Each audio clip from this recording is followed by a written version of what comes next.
우리의 시선이 나에게만 있는 것이 아닌 주님을 향하고 주님의 마음을 품길 원합니다.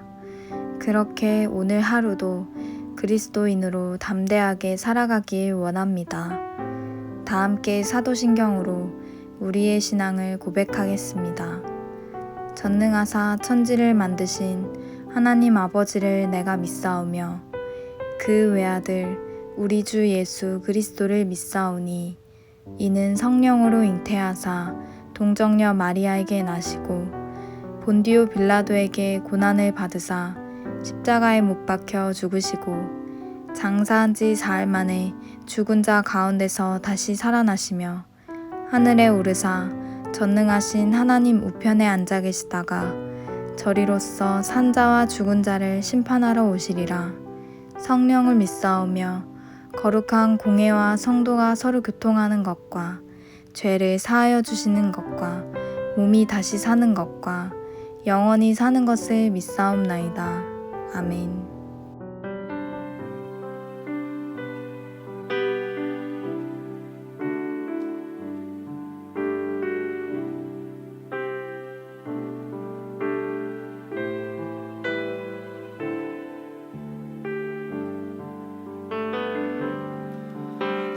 세상의 유혹 시험이 내게 몰려올 때에 나의 힘으론 그것들 모두 이길 수 없네. 거대한 폭풍 가운데 위축된 나의 영혼 어찌할 바를 몰라 헤매이고 있을 때 주를 찬양 손을 들고 찬양 전쟁은 나에게 속한 것 아니니 주를 찬양 손을 들고 찬양 전쟁은 하나님께 속한 것이니 거짓과 속임수로 가득 찬 세상에서 어디로 갈지 몰라 머뭇거리고 있네. 공중의 권세 잡은 자 지금도 우리들을 실패와 절망으로 넘어뜨리려 하네. 주를 찬양 손을 들고 찬양 전쟁은 나에게 속한 것 아니니 주를 찬양 손을 들고 찬양 전쟁은 하나님께 속한 것이니 주위를 둘러보면 아무도 없는 듯 믿음의 눈을 들면 보이는 분 계시네. 지금도 내 안에서 역사하고 계시는 사망과 어둠의 권세 물리치신 예수님 주를 찬양 손을 들고 찬양 전쟁은 나에게 속한 것 아니니 주를 찬양 손을 들고 찬양 전쟁은 하나님께 속한 것이니.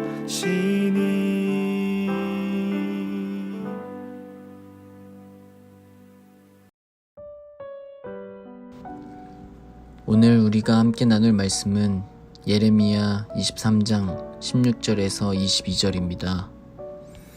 만군의 여호와께서 이와 같이 말씀하시되 너희에게 예언하는 선지자들의 말을 듣지 말라. 그들은 너희에게 헛된 것을 가르치나니 그들이 말한 묵시는 자기 마음으로 말미암은 것이요 여호와의 입에서 나온 것이 항상 그들이 나를 멸시하는 자에게 이르기를 너희가 평안하리라 여호와의 말씀이니라 하며 또 자기 마음이 완악한 대로 행하는 모든 사람에게 이르기를 재앙이 너희에게 임하지 아니하리라 하였느니라. 누가 여호와의 회의에 참여하여 그 말을 알아들었으며 누가 귀를 기울여 그 말을 들었느냐. 보라, 여호와의 노여움이 일어나 폭풍과 회오리 바람처럼 악인의 머리를 칠 것이라. 여호와의 진노가 내 마음에 뜻하는 바를 행하여 이루기까지는 그치지 아니하니 너희가 끝날에 그것을 완전히 깨달으리라. 이 선지자들은 내가 보내지 아니하였어도 다름질하며 내가 그들에게 이르지 아니하였어도 예언하였은즉 그들이 만일 나의 회의에 참여하였더라면 내 백성에게 내 말을 들려서 그들을 악한 길과 악한 행위에서 돌이키게 하였으리라. 아멘. 반갑습니다. 오늘 예레미야 23장 16절부터 22절을 중심으로 참여라는 주제의 말씀을 함께 나누겠습니다. 하나님께서는 어제 본문에서 유대가 그렇게 더럽혀진 이유가 거짓 선지자들 때문이다 라고 분명하게 말씀을 하신 후에 오늘 본문을 말씀을 하시는데 그러므로 거짓 선지자들의 말을 듣지 말라 이렇게 말씀을 하십니다. 16절입니다. 만군의 여호와께서 이와 같이 말씀하시되 너희에게 예언하는 선지자들의 말을 듣지 말라. 그들은 너희에게 헛된 것을 가르치나니 그들이 말한 묵시는 자기 마음으로 말미암은 것이요 여호와의 입에서 나온 것이 아니니라. 이 부분을 잘 보시면 그들이 말한 묵시 이렇게 돼 있죠. 그들이 말한 묵시가 자기 마음으로 말미암은 것이고 여호와의 입에서 나온 게 아니다 이렇게 말씀을 하시는데 묵시라는 말은 환상이라는 말입니다. 다시 말해서 그들이 말하는 예언, 하나님의 말씀이라는 것은 하나님의 입에서 나온 게 아니고 자기들의 상상력으로 만들어낸 거다. 그러니까 듣지 마라 이런 말입니다. 그게 다 어떤 것들일까요? 그들이 상상력으로 만들어낸 하나님의 말씀이라고 외쳤던 게 뭘까요? 다 잘 될 거다. 금방 좋아질 거다. 우리가 조금만 더 노력하면, 조금만 더 깨끗하게 살면, 조금만 더 정직하게 하면 하나님이 우리를 다 용서하실 거다. 이런 말들이었을 겁니다. 지금 시대에도 얼마든지 있는 말들이죠. 17절입니다. 항상 그들이 나를 멸시하는 자들에게 이르기를 너희가 평안하리라 여호와의 말씀이니라 하며 또 자기 마음이 완악한 대로 행하는 모든 사람에게 이르기를 재앙이 너희에게 임하지 아니하리라 하였느니라. 그러니까 자기들이 뭔데 재앙이 너희에게 임하지 않을 거다. 니네가 조금만 더 노력하면 괜찮아질 거다. 자기들이 뭔데 그렇게 말합니까? 자기들의 상상력으로 듣기 좋으라고 한 말이라는 거죠. 여러분 거짓 선지자라는 게 어떤 사기꾼이나 범죄자라는 의미가 아니고 단순합니다. 자기 생각이 하나님의 뜻인 것처럼 말하고 그렇게 살아가는 게 거짓 선지자입니다. 근데 하나님은 그럴 수 없다라고 말씀을 하시죠. 왜요? 너희는 내 뜻과 내 마음에 대해서 모르지 않냐. 그러면서 그냥 너 좋으라고 하는 생각 아니냐? 이렇게 말씀을 하시는 거죠. 18절입니다. 누가 여호와의 회의에 참여하여 그 말을 알아들었으며 누가 귀를 기울여 그 말을 들었느냐. 이렇게 말씀을 하십니다. 그러면 하나님의 입에서 나온 말씀은 어떤 걸까요? 너희의 죄 때문에 징계를 받을 거고 그게 너희가 바벨론으로 끌려가는 건데 그래도 너무 걱정하지 마라. 거기서 너희는 깨끗하게 될 거다. 끌려가라. 순순히 끌려가라. 너희는 거기서 깨끗하게 씻기게 될 거다. 하나님께서 너희와 거기에서도 함께 하실 거다. 바벨론 두려워하지 말고 끌려가라. 이게 예레미야를 통해서 주신 하나님의 말씀이었습니다. 그러니까 거짓 선지자들과는 완전히 반대되는 말을 한 거죠. 너희가 조금만 더 노력하면 지금 일어나는 고통이 사라질 거다. 다 좋아질 거다. 이거는 다 거짓말이었던 거예요. 여러분 우리가 따라야 되는 말이 무엇일까요? 그거는 듣기에 좋은 말이 아닙니다. 그럴듯한 말도 아니고 남들에게 막 힘을 주는 그런 말도 아닙니다. 하나님의 말씀이어야 합니다. 내가 이미 알고 있었던 어떤 지식을 말하는 것도 아니고요. 오늘 우리에게 주시는 하나님의 말씀을 우리는 따라야 되는 겁니다. 오늘 본문에는 자기 마음으로 말미암은 것과 여호와의 입에서 나온 것, 이 두 가지가 대조가 되고 있습니다. 이 두 가지는 언제나 우리 마음 속에도 대립이 되는 것들입니다. 우리도 이런 일들을 자주 경험합니다. 우리 속에서 올라오는 내 생각과 하나님의 말씀 사이에서 우리는 늘 갈등합니다. 근데 오늘 본문이 분명하게 규정하는 거죠. 내 생각에 지배되고 그것으로 우리의 삶을 살아가려고 결정하는 순간 우리는 뭐가 됩니까? 거짓 선지자가 되는 거예요. 반대로 하나님이 주시는 말씀을 따라서 우리의 삶을 결정하면 하나님의 백성의 삶을 살아가게 되는 것이죠. 어떻게 보면 굉장히 간단한 거죠. 내 삶을 무엇에 내어 맡기느냐 하는 것입니다. 근데 이게 사실은 그렇게 쉬운 문제는 아닙니다. 쉽지 않다는 말은 우리의 오늘의 결정에 따라서 우리가 오늘 가게 될 내일의 길도 결정되는 것이기 때문입니다. 그래서 그 뒤에 이어서 나오는 하나님의 말씀을 보면 더 정확하게 우리가 알 수 있는데 19절입니다. 보라, 여호와의 노여움이 일어나 폭풍과 회오리 바람처럼 악인의 머리를 칠 것이라. 여호와의 진노가 내 마음에 뜻하는 바를 행하여 이루기까지는 그치지 아니하나니 너희가 끝날에 그것을 완전히 깨달으리라. 그러니까 너희가 아무리 다 좋아질 거다, 조금만 더 견뎌보자, 더 좋은 세상이 올 거야, 아무리 그렇게 긍정적인 말을 한다고 해도 그럴 일 없을 거다, 이런 말입니다. 왜요? 너희의 상상력으로 만들어낸 말이 너희의 삶이 되거나 너희의 미래가 되지 않는다는 거죠. 오직 하나님의 말씀이 너희를 이끌어가는 것이기 때문이다, 이런 말입니다. 그것을 조금 다르게 표현하면 오직 하나님의 이끄심 속으로 들어가서 하나님의 이끄심에 참여해서 하나님의 평안을 하나님으로 인해 누리지 못하면, 그러니까 세상적인 조건과 환경과 상황을 가지고 위로 얻기를 원한다면, 그게 평안이라고 생각한다면 우리 삶에는 영원히 평안이 없을 겁니다. 다만 어떤 상황에 있든지 하나님이 내 평안의 이유입니다, 그래서 나는 오늘 하나님이 이끄시는 길로 따라 들어갑니다라고 고백할 때에만 비로소 진정한 샬롬이 우리 가운데 시작될 수 있는 것이죠.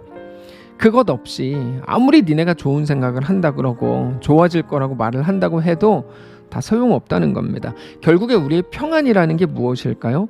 하나님의 생각 속으로 들어가는 겁니다. 하나님이 이끄시는 그 줄을 잡는 겁니다.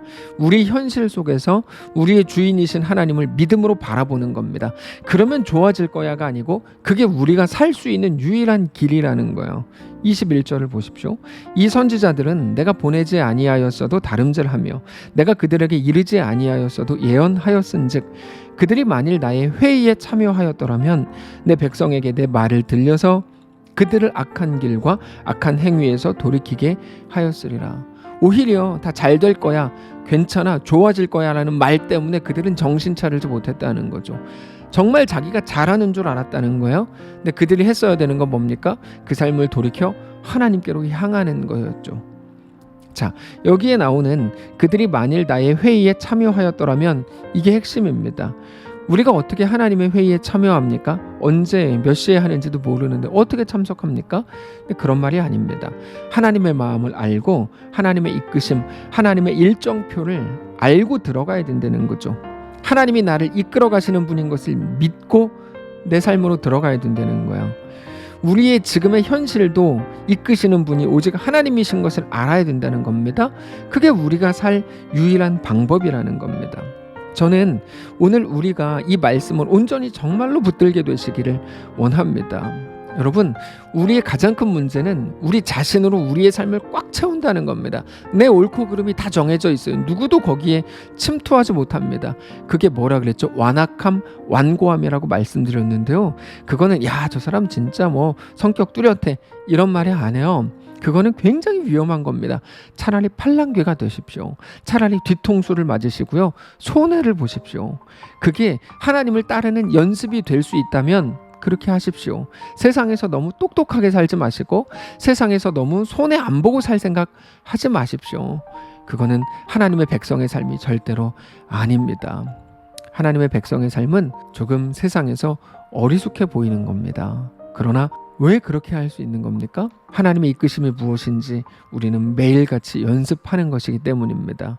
이게 하나님의 길이라면 가보겠습니다. 이게 하나님의 원하심이라면 행해보겠습니다. 근데 그 길을 갔는데 그렇지 않아요. 그러면 하나님의 원하심이 내 삶 가운데 더 뚜렷하게 나타나길 원합니다. 소원하면서 또 그렇게 가는 거죠. 세상에서는 기회비용이라는 말도 씁니다. 내가 이거 옳은 줄 알고 해봤는데 맞는 게 아닌 거예요. 그럼 돈 날렸네? 실패했네? 그렇게 말하지 않아요. 기회비용이라고 말하죠. 더 온전한 길을 가기 위해 내가 투자한 돈이다. 이런 의미입니다. 신앙도 마찬가지입니다. 어떻게 한 번에 우리가 후회 없는 결정, 옳은 결정들을 할 수 있겠습니까? 그럴 수 없습니다.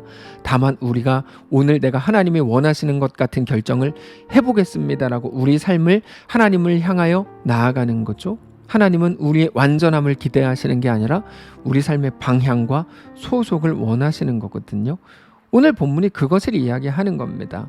자기 상상력으로 만들어낸 완전한 길을 택하려고 하지 말고 하나님이 내 삶의 주인이신 것을 알고 믿고 그러므로 하나님이 원하시는 그 길로 걸어 들어가 보라 라고 말씀을 하시는 겁니다. 우리는 당장의 유익이나 손해를 가지고 우리의 삶을 판단하고 하나님마저도 평가하려고 하지만 당장의 이익이나 손해는 여러분 성도의 온전한 삶에 대해서 어떤 기준도 될 수가 없습니다. 오직 하나님이 우리 삶의 주인이요 왕이신 것을 믿으시기 바랍니다. 그래서 우리의 삶의 방향을 하나님께로 그냥 틀어버리는 거, 그게 성도의 마땅한 삶입니다. 그 하나님은 나보다 나를 더 사랑하시고 우리에게 대한 완전한 계획을 가지셨음을 믿으시기 바랍니다. 그래서 나는 그런 거 필요 없어요. 적당히 살다가 구원만 받으면 돼요 라고 말하지 말라는 거죠. 욥에게 뭐라고 말씀하십니까? 나는 너를 대장부로 불렀다. 나는 너를 용사로 불렀다. 나는 너를 내 자식으로 불렀다. 너를 위대하게 만들 거다. 근데 위대해지려면 위대함으로 가는 코스가 있다고요. 그 스토리가 만들어져야 되는 겁니다. 그게 오늘 우리의 삶일 겁니다. 사랑하는 성도 여러분, 그러므로 오늘 우리가 만나는 모든 현실 속에서 오직 하나님만을 믿음으로 바라보시고 그렇게 온전히 하나님께 속한 자로, 하나님의 이끄심에 참여하는 자로, 하나님의 마음을 따르는 자로 살아가게 되시기를 바랍니다. 기도합시다. 하나님, 오늘 우리 속에서 내 상상력이 만들어낸 이야기와 하나님이 우리에게 허락하시는 하나님의 말씀, 그것들이 또 대립합니다. 하나님, 그러나 우리가 온전히 하나님을 따르는 거룩한 성도들 되기를 원합니다. 내 마음에서 올라오는 나를 위한 세상에서 똑똑하게 살고 손해 안 보고 살고, 하나님 그런 삶을 오늘 또 한 번 살아가지 않게 하시고 온전히 손해 보더라도 하나님을 따르며 하나님께 속한 자로 우리에게 허락된 우리 현실을 넉넉히 살아내는 귀한 우리의 삶이 될 수 있도록 축복하시옵소서. 우리 주인 되신 살아계신 예수님의 이름으로 기도합니다. 아멘. 사랑하는 성도 여러분, 하나님께서 오늘 하루를 우리에게 또 허락하셨습니다. 이 말씀을 붙들고 하나님이 원하시는 삶이 무엇인지 깊이 고민하고 생각하면서 우리 하나님을 오늘 또 따라가는 귀한 우리의 삶이시기를 바랍니다.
주세요.